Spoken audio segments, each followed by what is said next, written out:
How long will I slide?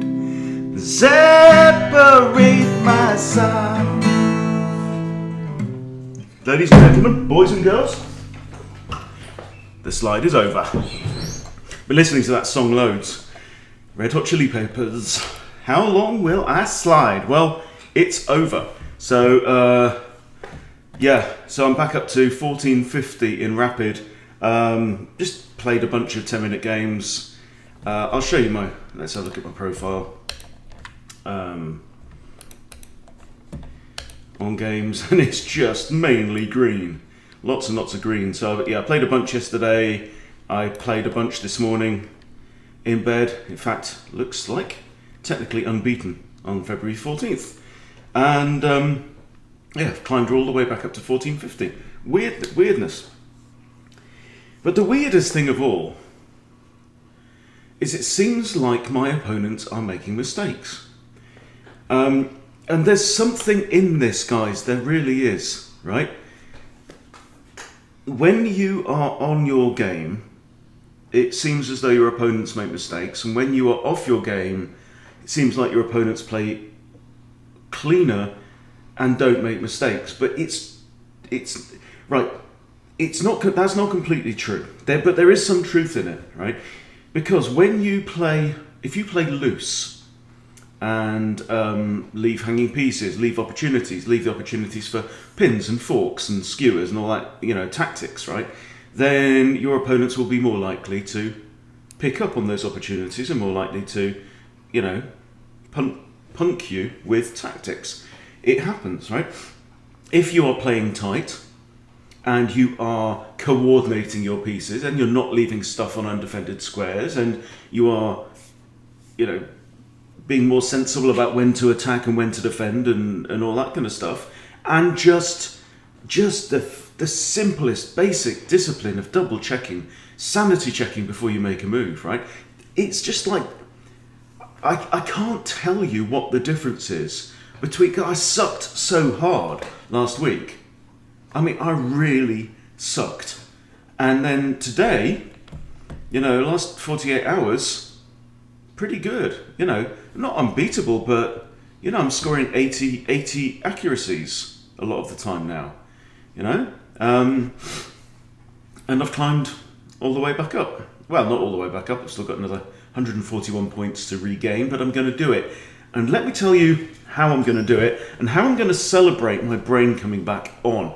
Okay, so I've made a decision, and I'm going to going to go back to my first love. Okay, so going to go to the Explorer, and I'm going to take you through this, right?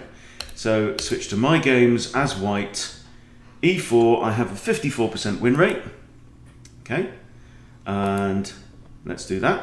And the most common response, E5, and I have a 57% win rate against that move. So E5. Okay, now if I filter it even just to Rapid, Knight C3, the Vienna game. Love it. Love my Vienna, right? And in fact, I have a 62% win rate with that, right? My second most popular response has been Knight F3, right? And going to Italian or Scotch or whatever. And I do all right with that, 56 against 42 for black. But apart from F4, which is the King's Gambit that I've played 3 times and won 3, but we'll ignore that. Apart from that, my highest ever response is with the move to D4. Okay, this is called the centre game, and it leads to the Danish Gambit.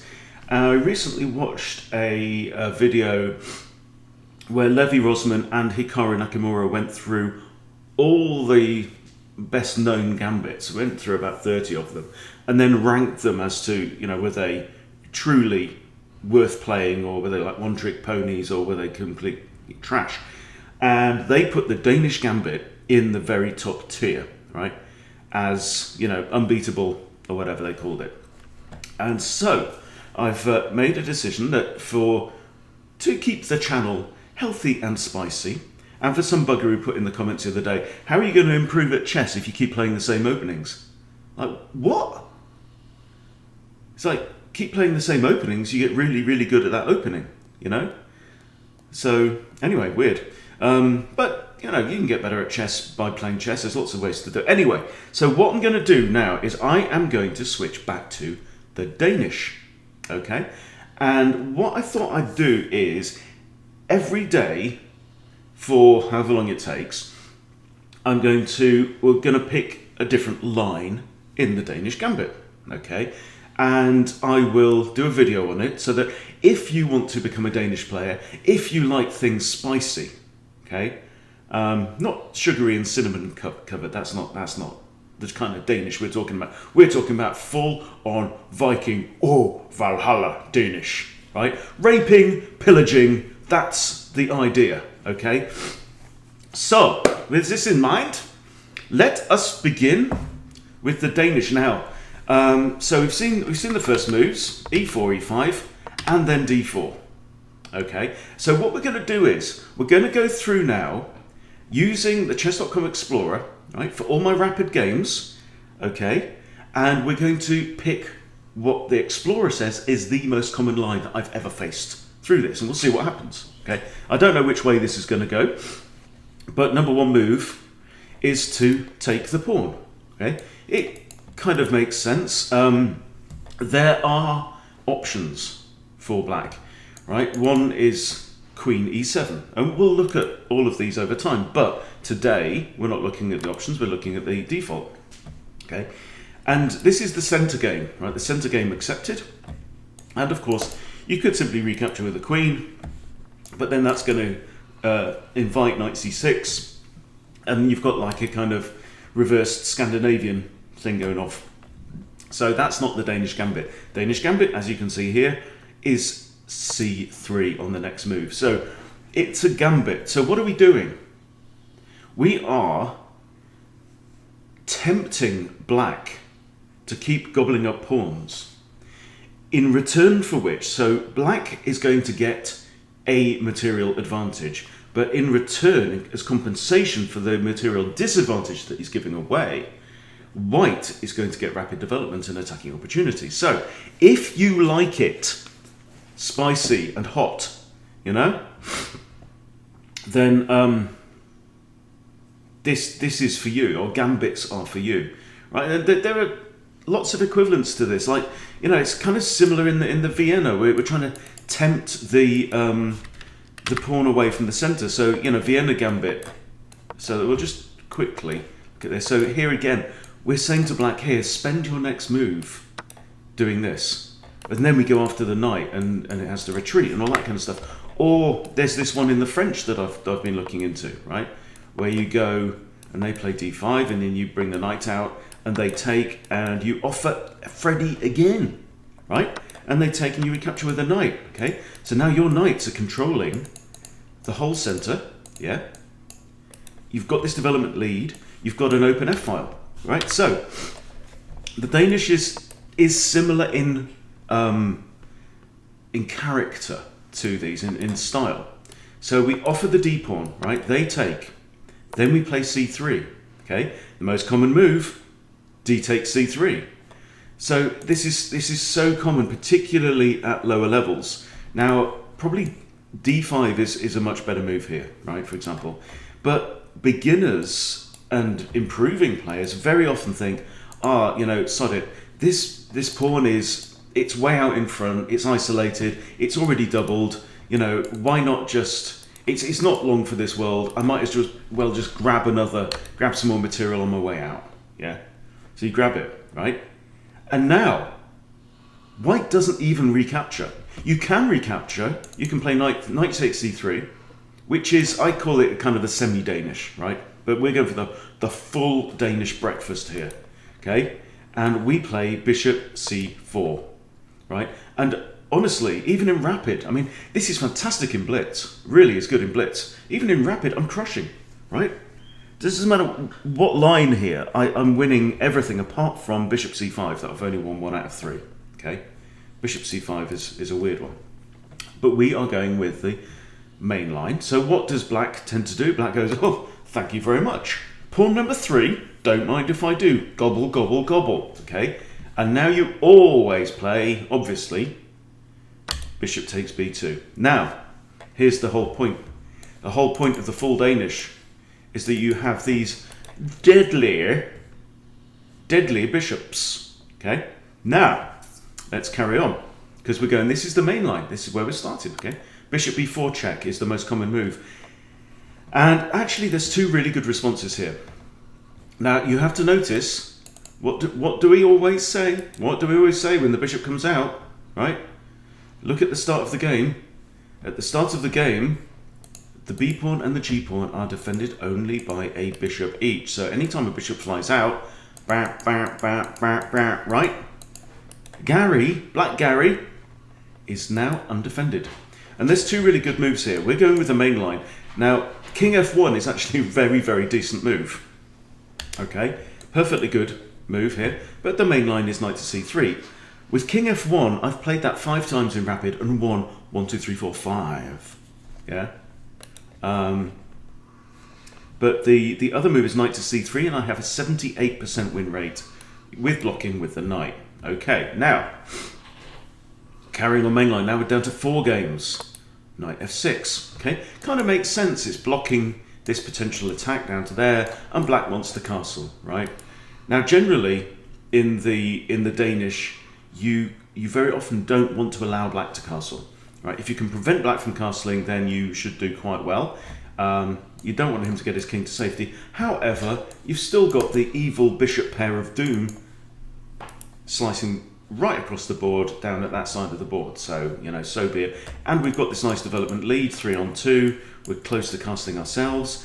And if this knight ever comes out with the Danish targeting this pawn, which is not defended because this knight is pinned against the king, right? So you just push the pawn. All right, and we have 2 games from this position, and we're going to go with number 1, knight to e4. Knight to e4, please. Okay, and then, well, let's just...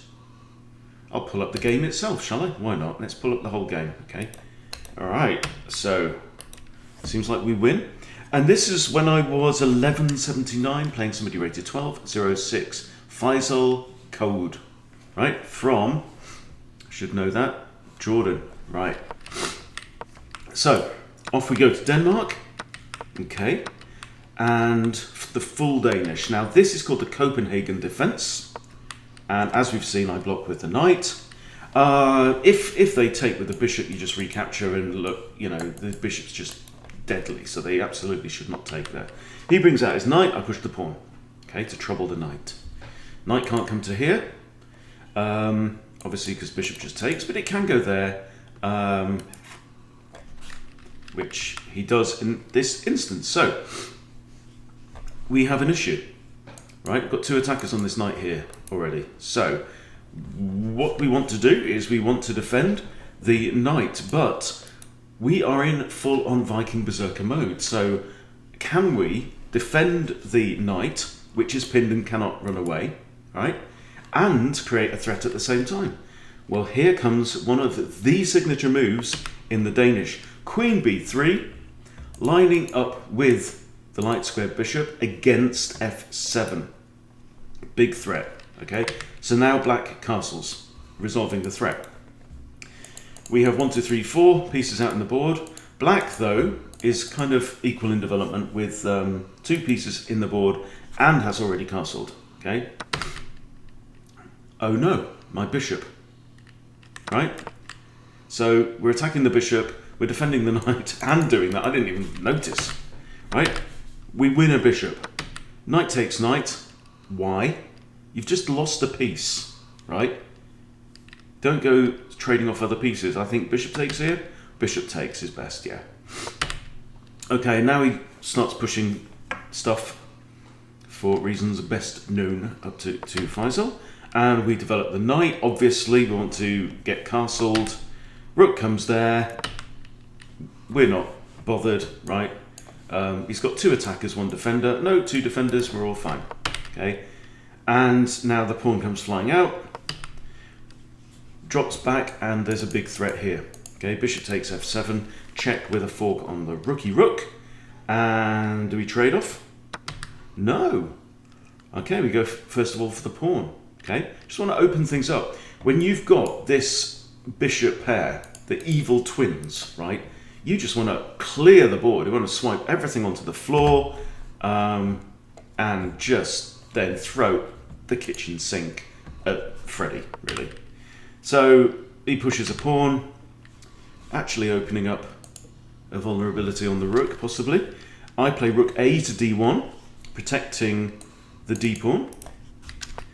Now he's changed his mind about trading everything off. He's realised that's not a good idea, so I go in and trade that. Now I bring in my knight, offering to trade knights. So he takes my knight, but why don't I recapture straight away? Have I just given up a piece? So rook f2 e1. Seems like a slightly odd choice there. Oh dear. Oh dear, oh dear, oh dear. Can you see the problem with this move? Faisal, my mate, queen takes rook, and that's looking pretty nasty now. And we snatch off the knight, and we grab the pawn, and we come in for the queen, and we take the queen, and we push Dave, and Faisal resigns. Okay, so there we go. That's what we're going to be doing. I'm going to study a new line in the Danish every day. I'm going to be playing the Danish gambit when I have the white pieces from now on. And do you know what? I'm still looking for some. I'm still not happy. Still not quite happy as black. To know what to do against e4, even d4. So I'm still looking on that. So any suggestions, please, in the chat. But you know, anything in this style is very much welcome as well. So that, I mean, it's just the style of chess I want to play. You know, that's the bottom line. That's it. But it's all good fun, guys. So join me as we journey to Denmark, the land of the Vikings, and hopefully we'll have a lot of fun raping and pillaging along the way. Okay, thanks for watching, everyone. See you later.